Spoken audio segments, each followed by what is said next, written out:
Blessed and broken.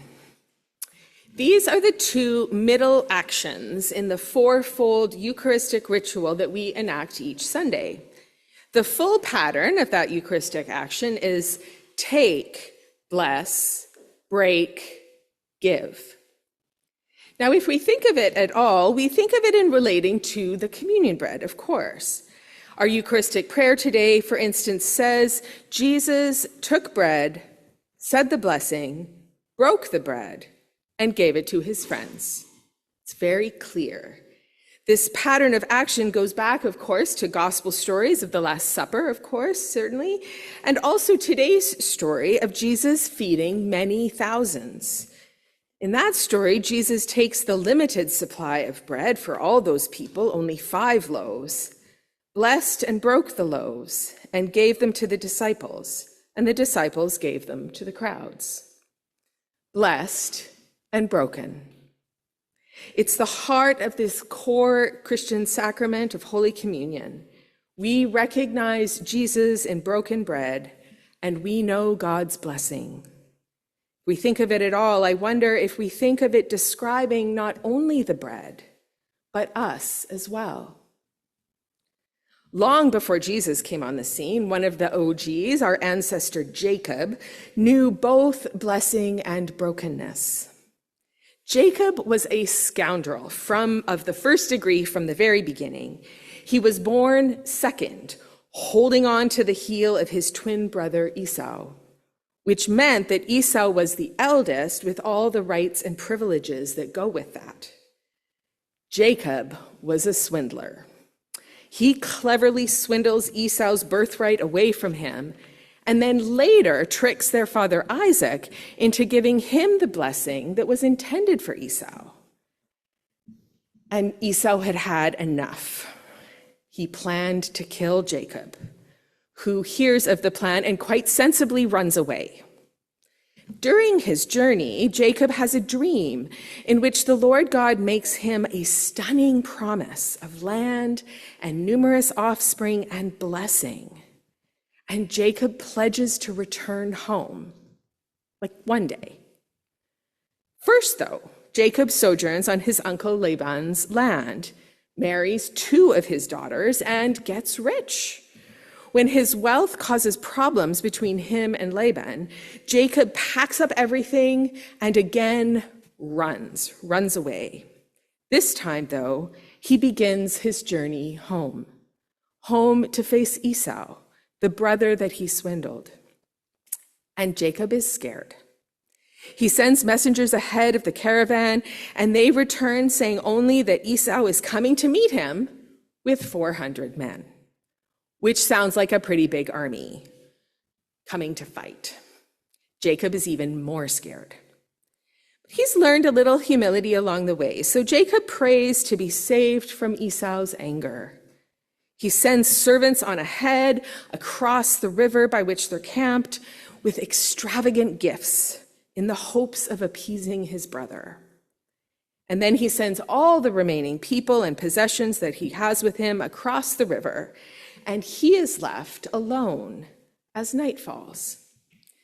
Alone at the riverside in the dark of night, a man wrestled with Jacob until daybreak. What man is this? An angel, perhaps? A river demon?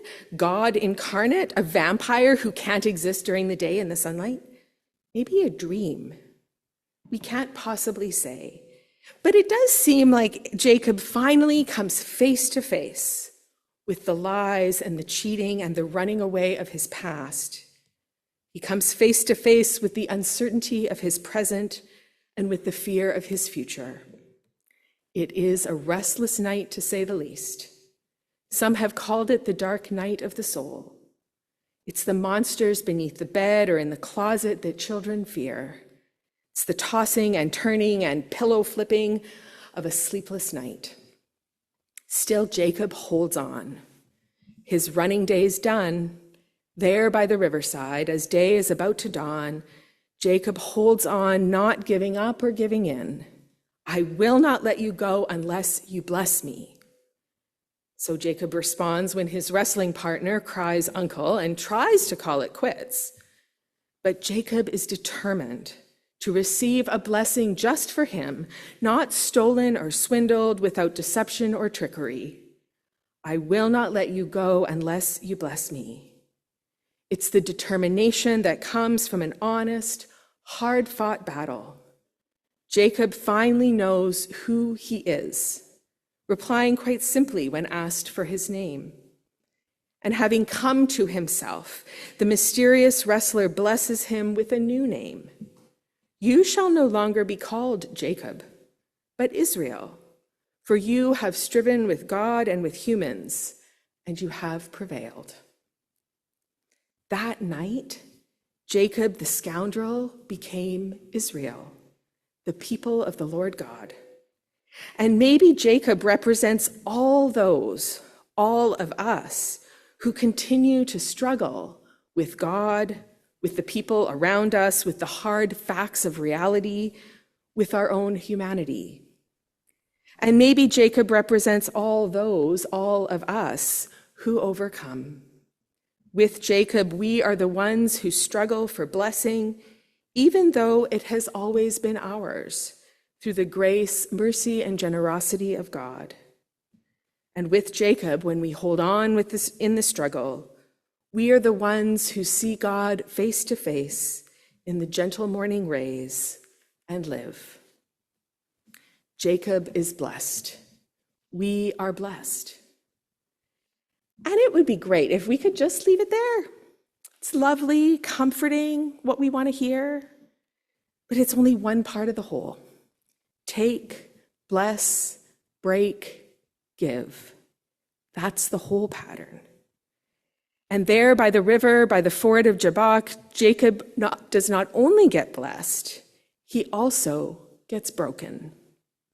When the man saw that he did not prevail against Jacob, the story says, he struck him on the hip socket, and Jacob's hip was put out of joint as he wrestled with him. Jacob's determination to hold on, to fight for a blessing that is his alone, hard-won and honest, didn't come without pain, and it didn't come without consequence. It didn't come without cost. Jacob got injured in the process. It's the risk of wrestling with God, with our illusions, with our ego, with our own souls. The reward is seeing God and living. The risk is being changed. This story reminds us that no matter how dark the night or how intense the struggle, the sun still rises in the morning. Jacob's life and journey continue on, but he walks away from his nighttime encounter a changed man. He walked with a limp because of his hip. Blessed and broken. That's what it is to be in relationship with God. Blessed and broken. It's not just about the bread, but also about the community that gathers to remember Jesus' story as we live it together. Blessed and broken. It's the precondition, the prerequisite to then being given out for the salvation and the healing of the world.